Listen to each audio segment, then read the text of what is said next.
সম্মানিত দর্শক, আসসালামু আলাইকুম। দেশ ও প্রবাসী যারা আমাদের ইউটিউব চ্যানেল দেখেন তাদেরকে জানাই ধন্যবাদ ও মোবারক। দর্শক, আমরা দেশের প্রত্যন্ত অঞ্চলে গিয়ে ভিডিও করে থাকি, অসহায় নারী, প্রতিবন্ধী, সমাজের দরিদ্রতা তুলে ধরি। এরকমই একজন বোনের কাছে এসেছি, শুনবো তার জীবনের দুঃখের গল্পগুলা। তার স্বামী কিভাবে চলে গিয়েছেন, গর্বে সন্তান দেখি, সে সম্পর্কে আমরা আপনাদেরকে তুলে ধরার চেষ্টা করছি। চলুন দর্শক, আমরা এই বোনের কাছে চলুন। আসসালামু আলাইকুম। ওয়ালাইকুম আসসালাম কি রাহমাতুল্লাহ। নাম আপনার? আলিয়া বেগম। আলিয়া বেগম। হ্যাঁ, কি করেন আপা? আমি বাসায় কাজ করি। বাসায় কাজ করেন। হ্যাঁ, আচ্ছা, এই যে আমাদের কাছে এসেছেন, কি কষ্টের কথা? আপনাদের কাছে আমি এই জন্যই এসেছি ভাইয়া, যে আমার দুটা বাচ্চা আছে যমজ। আমার বাচ্চা দুটা 2 মাসের গর্ভে রেখে আমার স্বামী চলে গেছে। আমি তার খবর এখনও পাইনি, কোনো সন্ধান পাই না, কোথায় আছে না মরে গেছে। কিন্তু আমার বাচ্চা দুটো 7 বছর বয়স। আমি বাসা বাড়িতে কাজ করে আমার বাচ্চা দুটো নিয়ে আমি ঘর ভাড়া দিয়ে থাকি, খাই, কিন্তু আমার হেল্প করার মতন কেউ নাই। কিন্তু এই জীবন নেই, আমি বাচ্চা দুটো নিয়ে চলতেছি, খাইতেছি। মানে আপনাদের কাছে আমি আইসি এই জন্যই যে না, আমার কিছু আপনারা সাহায্য উঠাই দেন, আমি বাচ্চা দুটো নিয়ে চলি, খাই। আচ্ছা আপা, এই যে আপনার বাচ্চা যখন গর্ভে আসলো তখন চলে গেলেন কেন? সে চলে গেল কি কেন সমস্যা হয়েছে? তাও আমি জানি না যে কেন চলে গেল, কিন্তু 2 মাসের যখন গর্ভে তখনই সে চলে গেছে। তারপরে তারা অনেক খোঁজাখুঁজি করছি, তাদের দেশেও গেছি, বাড়িতে গেছি, সেখানেও নাই। আচ্ছা, আপনাদের বিয়েটা কিভাবে হয়েছিল যদি একটু যে- ওইখান থেকে বলেন। বিয়েটা হয়েছিল আমার মনে করেন আমি চাকরি করতাম তখন গার্মেন্টসে। তো মনে করেন আমার বোনের কাছে আমি থাকতাম, মেজো বোনের কাছে। তো আমার ছোটোবেলা বাবা মা নাই, ছোটোবেলায় আমার মা মারা গেছে, তার 5-6 বছর পর আমার বাবা মারা গেছে। তো আমার আপনাকে কত বছর বয়সের সময় আপনার মা মারা তখন গেছে? আমার মা মারা গেছে 6 বছর বয়স। তখন আমার মা মারা গেছে, তার কিছুদিন পরে আমার বাবা মারা গেছে। তো আমার মেজো বোন নিয়ে আমার লালন পালন করছে, পালছে। তো তার কাছে থেকে আমি চাকরি করতাম। পরে একটা সম্বন্ধ আসতে পরে আমার বোন আর আমার ভাইনা বলে কি, যেহেতু বউ মারা গেছে তাহলে এর কাছে আমার খালাটারে দেই। পরে সে আমার এরা বিয়া দিল। বিয়া দেওয়ার পরে মনে করেন কিছুদিন পর যখন বাচ্চা গর্ভে আসতে পরে সে আমার ফেলাইতে চলে গেছে। আচ্ছা, কোথায় গেছে আমি তা জানি না। আপনার স্বামী এর আগেও একটি বিয়ে করেছিল, হ্যাঁ, সেই ঘরের স্ত্রী মারা গিয়েছে। হ্যাঁ, ওই ঘরে কি কোনো সন্তান ছিল? হ্যাঁ আছে, 2টা ছেলে, একটা মেয়ে একটা ছেলে আছে। একটা মেয়ে একটা ছেলে আছে। হ্যাঁ, তাহলে এই যে আপনাকে ফেলে রেখে গেল কেন?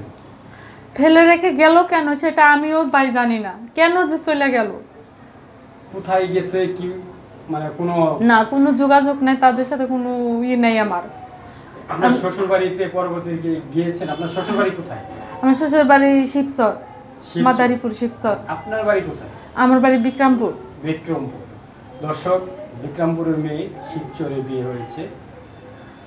এখন 2 মাসের বাচ্চা গর্ভে রেখে সেই স্বামী উধাও হয়ে কি কারণে হয়ে গেল সেটা এই বোনটিও জানে।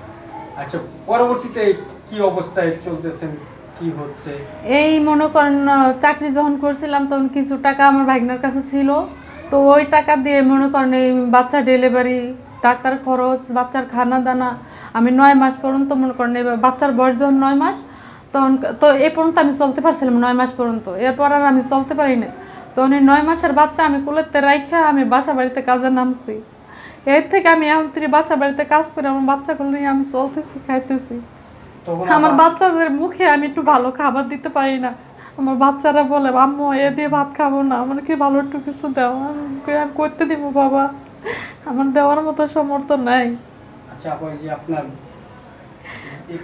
কাজে যখন 9 মাসের বাচ্চা রেখে গেলেন তখন এই কার কাছে ছিল আপনার বাচ্চা? আমার ওই বোনের কাছে, মেজো বোনের কাছে আমি রেখে তারপর আমি কাজে যাইতাম। দর্শক, 9 মাসের বাচ্চাকে রেখে মানুষের বাড়িতে কাজ করে তার বাচ্চাদেরকে মানুষ করছেন। এর মাঝে কি আপনার স্বামীকে খোঁজ নিয়েছেন না, কোনো জায়গায়? না, তার সাথে আর কোনো দেখা সাক্ষাৎ নেই, তার সাথে যোগাযোগই নেই আমার। আপনার স্বামীর বাড়িতে, মানে শ্বশুর বাড়িতে কোনো খোঁজ খবর নিয়েছেন? না, তারাও কোনো খোঁজ খবর নেই আমার। আপনিও নেন নাই? না, আমি তো একবার গেছি, যাই আসছি, এরা বলছে যে আমার ভাই নাই, তোমার কিভাবে আমরা রাখবো, কি করবো, কই কি করবো। আমার ভাই যে জায়গা সম্পদ পায় তো এগুলা হ্যাঁ নিয়ে বিক্রি করে ফেলাইছে, জুয়া খেলাই ফেলাইছে, এই সমস্ত কথা বলছে। পরে মানে আপনার স্বামী জুয়া খেলতো? হ্যাঁ। দর্শক, আসলে মূল উদ্দেশ্য হয়েছে সেখানে একটি ফ্যামিলিতে যখন স্বামী জুয়া খেলে নেশাগ্রস্ত হয় তখন সেই সংসার আসলে সুখে হয়। তারপর বলেন না। এই মনে করেন এরপরের থেকে আমি আর এদের সাথে কোনো যোগাযোগ করিনি, কারণ আমার শ্বশুর নাই, আমার শ্বশুর মারা গেছে তার আগেই। তারপরে আমি এরপরের থেকে আর আমি এদিকে যাই নাই, আর যোগাযোগও করি নাই। কারণ আমার স্বামী যদি না থাকে তাদের সাথে তো আমার কোনো যোগাযোগের কোনো মানি হয় না, আর তারা তো আমার খোঁজ নিবও না। আচ্ছা আপু, এই যে আপনার দুটি সন্তান নিয়ে মানুষের বাসা বাড়িতে কাজ করে আপনার সংসার কি চলে? না ভাই, ওই যে বললাম যে আমার বাচ্চারা একটু ভালো খাবার চাইলো, আমি সেটা দিতে পারি না। আমি ঘর ভাড়া 3,500 টাকা দেই না, 3,500 টাকা দিব না, বাচ্চাদের খাওয়াবো না বাচ্চাদের পড়াবো, কোনটা করব? আপা, আপনার এই দুই বাচ্চার বয়স বর্তমানে কত? 6 বছর শেষ হয়েছে, 7-এ পড়ছে। তাহলে তো অনেক দিন হয়ে গেল। স্কুলে কি ভর্তি করিয়েছে? স্কুল না, মাদ্রাসায় দিচ্ছি। মাদ্রাসায়? হ্যাঁ। মাদ্রাসায় কি থাকে না আপনার কাছে? না, মাদ্রাসায় থাকার মতন তো ওদের বয়স হয় নাই, ওরা মাদ্রাসায় থাকতে পারে না। তো মনে করেন আমি বাসায় নিয়ে আসি, 3-4 ঘন্টা থাকে মাদ্রাসায়, এরপর আমি নিয়ে আসি, ওই 3-4 ঘন্টা আমি বাসাতে কাজ করে আসি। দর্শক, কতটা মর্মান্তিক, দুটি যমজ সন্তান নিয়ে কত কষ্ট করে সন্তানদেরকে মানুষ করছেন, কিন্তু কিরকম স্বামী যে 2 মাসের গর্ভে রেখে সেই স্বামী উদাও কেন? আচ্ছা আপা, এখন আপনি আমাদের কাছে যে এসেছেন কি জন্য? ভাইয়া, আপনাদের কাছে আমি এই জন্যই এসেছি যে না আমারে আপনারা কোনো ওখান থেকে কোনো সাহায্য আমারে করেন, আমি যেন বাচ্চা দুটারে নিয়ে একটু বাঁচতে পারি, বাচ্চা দুটারে একটু মানুষ করতে পারি, পড়াশোনা করাই একটু মানুষের মতো মানুষ করতে পারি। আচ্ছা আপা, আপনাকে যদি মানুষের সাহায্য সহযোগিতা করতে চায় তাহলে কিভাবে করবে? আপনার কোনো মোবাইল নাম্বার আছে? হ্যাঁ, আমার মোবাইল নাম্বার আছে। জি বলেন মোবাইল নাম্বার। দর্শক, মোবাইল নাম্বারটি বের করে বলতে হবে। এতটা নির্দয় নির্মম মানে কিভাবে হয় মানুষ?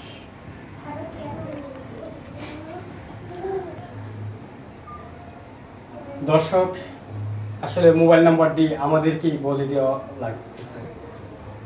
মোবাইল নাম্বারটি হলো 0128427987 0129427987।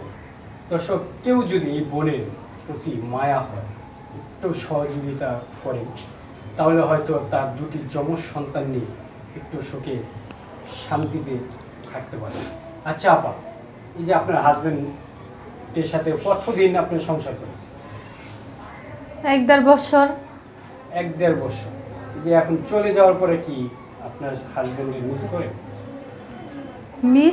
মিস করার বলতে এটাই করি যে যদি কখনো যদি বাইসা থাকে তো আসবে, কোনোদিন না কোনোদিন আসবে, কিন্তু এখনো তো বাচ্চাদের নিয়ে আমি বাঁচতে পারি না, এটাই হয়েছে মিন।